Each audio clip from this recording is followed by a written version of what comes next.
여러분 안녕하십니까? 오늘은 199강 부숫자입니다. 앞서 문제 풀이 볼까요? 거물현, 그 다음 밑에 소우죠. 우리에서 소를 끌어내는 모습, 끌견, 거물현에서 음을 빌린 형성자죠. 다음은 소우 옆에 칠복, 가축을 기르는 데서 가축을 기르는 사람, 목장, 그죠? 치다, 칠목이 되죠. 칠목. 목민, 백성을 다스린다는 데 쓰죠. 그 다음 말물에서 음을 빌린 만물물 형성자. 그 다음 소우 부숫자죠. 소뿔 앞, 소 얼굴 정면을 그려놓은 모습, 소우 부숫자. 소우 뿔이 올라오면은 소우, 뿔이 올라오지 않으면은 말오가 되죠. 다음 절사 관청 시에서 음을 빌린 형성자 특별할 특. 관청의 소는 특별하다. 형성이면서도 회의 뜻을 가지고 있다. 개견은 개 꼬리가 위로 올라간 모습의 특징을 살려놓은 모습입니다. 위의 점은 개 꼬리 모양입니다. 그 다음 개견의 조각널장, 조각널장에서 음을 빌린 모양상 문서장. 조각널장에 들어간 글자는 대부분 음이 장으로 난다했죠. 90% 이상이 장으로 납니다. 다음은 개견의 앞에 헛단자, 헛단도 무기죠. 이게 짐승을 뜻하는 글자. 짐승수. 그 다음 말씀은이고 양쪽에 개견이 두 개 있어서 싸울 은자와 말씀은으로 구성돼서 논쟁이 일어남을 나타내는 것에서 감옥옥이라 했죠. 그런데 그냥 상식적으로 봐도 말을 하는데 앞뒤가 개가 있으니까 말빨이 안 쓰겠죠. 감옥옥. 다음은 개견과 손역의 변형이죠. 솥에 개를 삶아가지고 제사에 음식을 바치다, 제물을 바치다 해서 바치다, 드리다의 뜻이 된 드릴헌. 다음은 임금왕에서 음을 빌린 미칠광. 미칠광. 개가 미친 개는 꼬리를 밑으로 내린다 했죠. 광견병 할 때 나오죠. 다음은 걸기구에서 음을 빌린 개구 형성자. 이때는 걸기구자가 개가 새끼를 감싸 안고 있는 모습이다 해서 개구가 강아지 구도 된다 했죠. 다음 애벌리 촉에서 음을 빌린 홀로독. 애벌레 촉에서 음을 빌린 홀로독. 우리 앞에 배운 거, 앞에 물수가 들어간 뭐예요? 허릴탁이 되죠. 허릴탁. 막걸리, 허릴탁, 홀로독. 기억 입성 발음. 다음은 갈기렵에서 음을 빌린 사냥할 렵. 사냥할 렵. 짐승의 갈기 모양이죠. 그 다음 만맹에서 음을 빌린 사나울맹. 만맹은 맞이를 뜻하잖아요. 맞이는 건강한 개에서 사납다의 뜻이 된 사나울맹. 다음 병부절에서 음을 빌린 범할범. 범하다, 범죄를 저지르다. 범할범. 다음 개견 옆에 추장추에서 음을 빌린 형성자. 오히려 유, 같을 유, 또 이게 뭡니까? 원숭이 유가 되죠. 머뭇거릴 유, 유예할 때 쓰인다 했죠.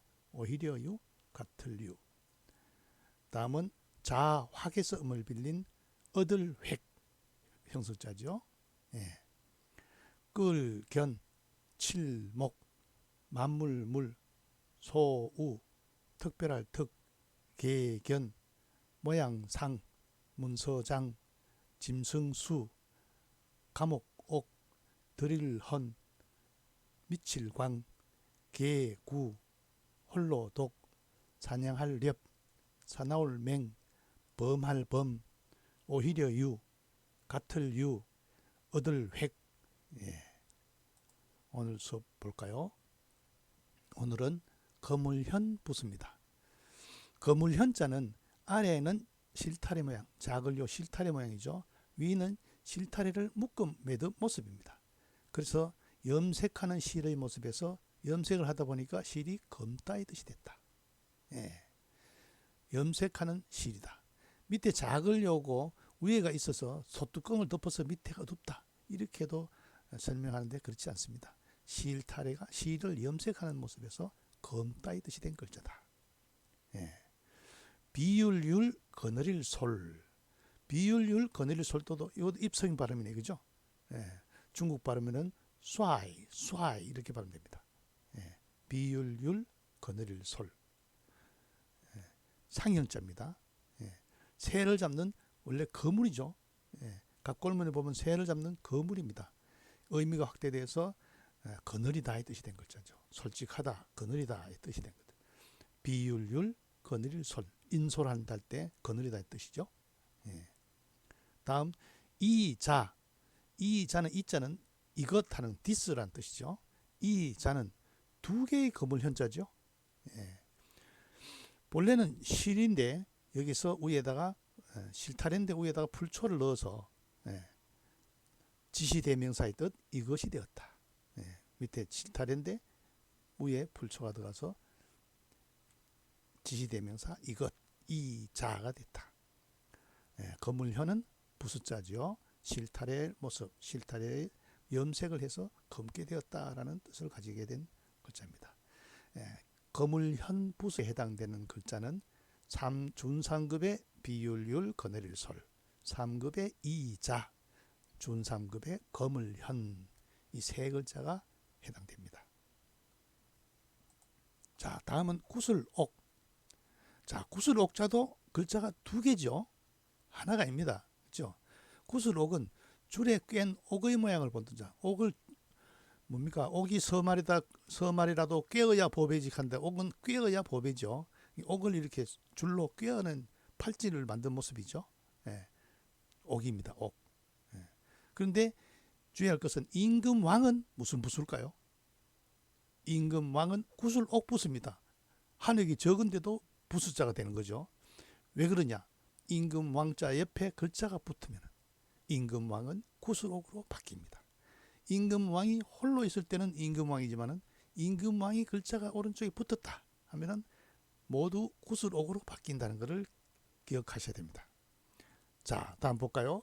공구. 공구는 구할구에서 음을 빌린 형사죠. 앞에는 뭡니까? 임금왕입니까? 아니죠. 구슬옥이죠. 구슬옥입니다. 예. 자, 그 다음 검은고 금은. 검은고 금은 상형자입니다. 검은고 모양이죠. 지금 검은고 상상이 떠오르죠. 위에 구슬옥이 두 개 쌍옥 각. 예. 줄과 줄기둥 아래는 비파의 몸체입니다. 그죠? 예. 현악기를 통치하는 겁니다. 검은고 금. 밑에 이제 금에서 음이 나오죠. 예. 나중에 이게 이제 금이라는 음에 들어가서 형성자 됐지만은 원래는 상형자입니다. 상형자. 검은고 금의 소전의 자행을 보면 상형자입니다. 예. 검은고 금은 이재금에서 음을 빌린 형성자가 나중에 형성자로 변형되었다 한 거죠. 예. 그다음 다스릴 리는 마을리에서 음을 빌린 형성자다. 예. 앞에 뭔자예요? 임금이 마을을 다스린 게 아니라 구슬옥이죠. 구슬옥. 옥을 다듬다는 겁니다. 다스리다는 것은 옥을 다듬다 해서 다스릴 리가 된 거죠. 예. 다음은 나눌 반자. 이건 재밌죠. 요 모양이 중간에 뭡니까? 잘 모르지만은 건문이나 소전에 보면은 칼도가 보이죠. 예, 이게 칼도의 변형입니다. 지금 뭐 하고 있어요? 구슬을 칼로 쪼개고 있죠. 나누고 있죠. 그래서 나눌 반자입니다. 몇 학년 몇 반 할 때 나눌 반. 아주 쉬운 글자죠. 그런데 이게 임금왕이 아니라 구슬옥이라는 것을 모르면은 이해하기 어렵죠. 임금을 어떻게 쪼갭니까? 구슬을 둘로 나누는 것이다. 그래서 나눌 반. 회의자죠. 다음 임금왕. 참 구슬옥. 구슬옥은 구슬을 꿰는 모습이다. 원래 갑골문의 자형은 큰 도끼 모양인데 만약에 나중에 본 뜻은 임금인데 나중에 이게 구슬옥의 뜻을 가지게 됐다. 글자가 붙을 때는 구슬옥으로 바뀐다는 거죠. 예. 옥도 입성 발음이니까 중국어로는 유로 발음되죠. 유. 공, 구, 거문고, 금, 다스릴 리, 나눌 반, 구슬, 옥은 구슬옥 붓으로 구성된 글자다. 네. 이어서 볼까요? 임금왕이 아니라 구슬옥으로 구성된 자. 요 홀로 있을 때는 임금왕이지만 옆에 글자가 들어온다. 구슬옥 변이겠죠. 자, 임금왕은 앞서도 봤지만 도끼 모양을 본뜬 자, 큰 도끼 모양을 본뜬 자. 위에 한일이 위에가 없으면 뭡니까? 선비사죠. 선비사는 작은 도끼, 임금왕은 큰 도끼, 큰 도끼는 임금왕, 작은 도끼는 무사할 때 선비사자죠. 네, 아주 간단하죠. 네, 도끼 모양을, 큰 도끼 모양을 본뜬 자 임금왕. 아무래도 임금이니까 도끼에 액세서리가 더 붙겠죠. 네, 임금왕입니다. 도끼 모양을 본뜬 자. 임금왕은 구슬옥 부수다. 구슬주는 불굴주에서 음을 빌린 형성자다. 주에서 음을 빌린 형성자다. 본뜻은 진주죠. 진주. 조개 껍질 안에 분비된 작은 원형의 구슬입니다. 구슬주. 그 다음 보배진은 순마늘 진에서 음을 빌린 형성자다.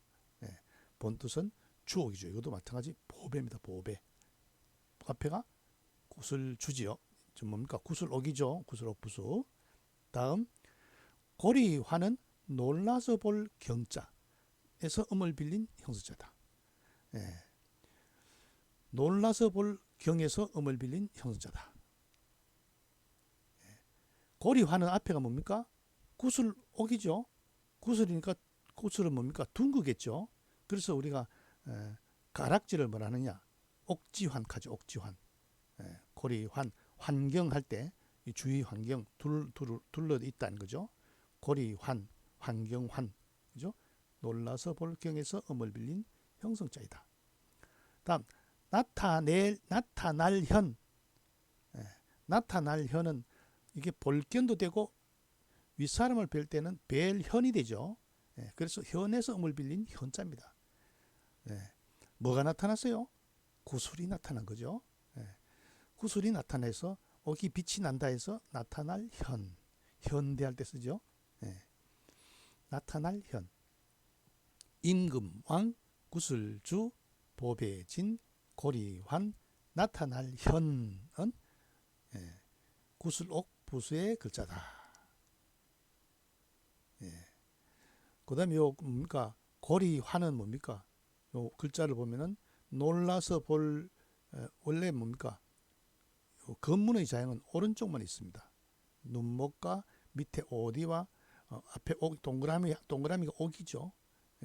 한 사람이 큰 눈동자로 가슴에 있는 구슬을 기쁘게 보는 모습입니다. 그래서 놀라서 보는 겁니다. 소전에 와서 구슬옥이 들어간 거죠. 고리환. 자, 다음은 기와와 부수입니다. 기와와. 기와는 이 글자를 보면은 해서의 글자를 보면 기와가 상상이 되지 않죠. 그러나 소전의 자형을 보면 기와 고를 이렇게 생략해서 모아놓은 기와가 보이죠. 이렇게 기와와 자입니다. 기와가 겹쳐 있는 모양을 본뜬 자로 토기와 관련됐다. 기와는 뭐로 만들었어요? 옛날 다 흙으로 만들었죠. 기와와 글자가 들어간 것은 흙으로 만든 도구이다. 그죠? 기와와 부수자인데 기와와 부수에 해당되는 글자는 한자밖에 없죠. 3급의 글자입니다. 기와와. 기와의 모습을 본뜬 상형자가 3급에 갈 필요가 없잖아요. 그죠? 근데 이게 3급에 해당되는 글자다. 기와와의 부수로 구성된 글자는 흙으로 만든 무슨 도구다. 다음 달감. 달감자는 입구 안에 한 획을 그 음식을 물고 있는 모습이죠. 특별히 맛있다인데 파생되어서 달다의 뜻이 된 겁니다. 그리고 우리가 입안에서 뭡니까? 혀의 제일 끝이 단맛, 짠맛, 신맛, 쓴맛이잖아요. 그죠? 단맛을 보는 것이죠. 그런 의미도 보이죠. 달감. 맛이 달다. 달감. 입으로 맛을 보다, 맛있다에 뜻에서 나온 글자. 입구에서 앞에 음식을 물고 있는 모습, 그죠? 달감. 달다. 약방의 감초라고 하는 말 있잖아요. 약방의 감초. 감초는 어디 가서 꼭 감초가 약으로서 중요한 뜻은 가지지 중요한 의미는 없어요. 그러나 단맛을 내기 때문에 약은 모든 것이 쓰지요. 그래서 감초를 꼭 넣어야 됩니다. 그래서 약방의 감초다. 감초는 어느 곳에든 다 들어가기 때문에 꼭 필요한 사람이다 할 때 쓰이는 감초죠. 감초. 달감. 단수를 감주로 하죠. 달감. 심할 심자. 이거 참 재밌는 글자입니다. 심할 심자는 위에 달감이 보입니까? 달감에다 밑에 짝필이 붙어 있는 거죠. 달감에 짝필이 밑에 들어가 있는 글자입니다. 짝필은 뭡니까? 남녀의 한 쌍을 한 필이라 그러죠. 짝필. 필부 하면 평범한 남녀를 가리키죠. 남녀가 기쁨을 나누는데 위에 달감자죠. 남녀가 기쁨을 나누는 데서 심하다 이 뜻이 된 겁니다. 요즘도 젊은이들이 뭐 서로 사랑할 수는 있지만은 버스 정류소에서도 서로 얼굴 맞대가지고 뽀뽀하고 뭐 이러잖아요. 심하다 그럼 심하다. 그 짝필 서로의 짝들이 아주 서로 달게 정을 나누는 모습을 보면은 삼자 입장에서는 심하다. 심할 심자. 여기 글자의 파자를 해보면은 아주 재밌는 글자죠. 심할 심. 달감 심할 심은 달감 부수에 해당되는 글자. 두 글자죠. 4급 준상급. 다음 날생 부수로 해당된 글자입니다. 날생. 날생은 위에 쌍날철이죠. 쌍날철 밑에 흙토입니다. 아주 간단하죠. 이 해서에서 볼 수 없지만은 근문이나 소전에서 보면은 흙 위에 풀이 싹이 나는 모습이죠.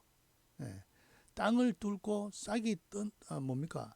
싹 트는 모습을 본 또 나다, 살다의 뜻이 된 글자. 쌍날철 밑에 흙토. 흙 위로 싹이 나네. 하나가 나면은 싹 나네. 두 개가 나면 뭐 됩니까? 풀나네 가겠죠. 풀초가 되니까 쌍날철이 두 개면은 나을 사는 선비언의 생략형. 요 날생을 빼면은 위에가 여기 선비언의 생략형이죠. 선비언의 생략형에서 음을 빌린 형성자입니다. 나을 산. 아이를 낳다해서 출생하다 생산의 뜻을 나타낸 거죠. 날생은 부수자. 흙 위에 싹났네 날생. 태어난 날이 생일이죠. 날생 부수에 해당되는 글자 나을 산 날생입니다. 자, 오늘 학습 한자 볼까요? 거느릴 솔, 비율율 거느릴 솔. 이거는 원래는 뭐예요? 거물 모양이랬죠. 새를 잡는 거물인데 솔직하다, 또 거느리다 뜻이 된 글자 비율율 거느릴 솔. 요거는 실타래의 모습에 두 개의 실타래 모습에 위에 풀초를 넣어가지고 지시대명사 이것이 된 이자. 이거는 실타래에서 물감을 들여가지고 검다의 뜻이 된 거물현. 우선 구할구에서 음을 빌린 공구. 구슬은 둥글죠. 그리고 공이 둥근 모양이죠. 농구, 배구 할 때 쓰죠.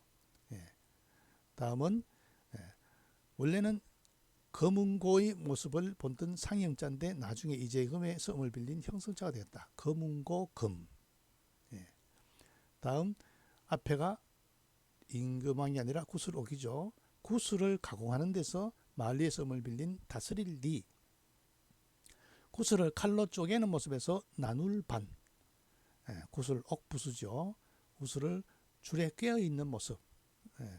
구슬옥. 이거는 큰 도끼 모양을 본뜬 자 임금왕. 임금왕은 구슬옥 부수다. 구슬주는 불굴주에서 음을 빌린 형성자다. 그 다음 보배지는 숫 마늘 진에서 음을 빌린 형성자다. 나타날 현은 볼견 벨현에서 음을 빌린 형성자다. 고리화는 옆에 뭡니까? 놀라서 볼경, 놀라서 볼경에서 음을 빌린 형성자다. 구슬옥이기 때문에 고리환이 된다. 옥지환. 기와완, 기와의 겹쳐진 모습을 본뜬 상형자. 기와와로 구성된 글자는 흙으로 만든 무슨 도구와 관련이 돼 있다. 예. 달감은 입에서 음식을 물고 있는 모습, 단맛을 나타냈다. 심할 심자는 짝필과 달감으로 구성되어서 남녀 간의 사랑을 하는 모습이 너무 심하다. 그래서 너무 달콤하게 사랑을 하는 모습이 심하다의 뜻에서 나온 심할 심. 다음 날생과 선비언의 생략형에서 음을 빌린 나을산 형성자죠. 날생은 풀 위에 싹이 났네 해서 나온 날생 부수자죠. 예.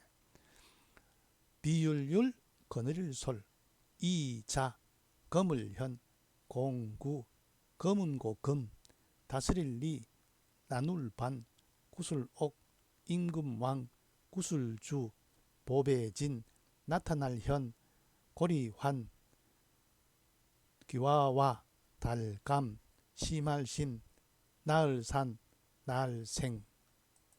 예, 오늘 수업 여기서 마치겠습니다.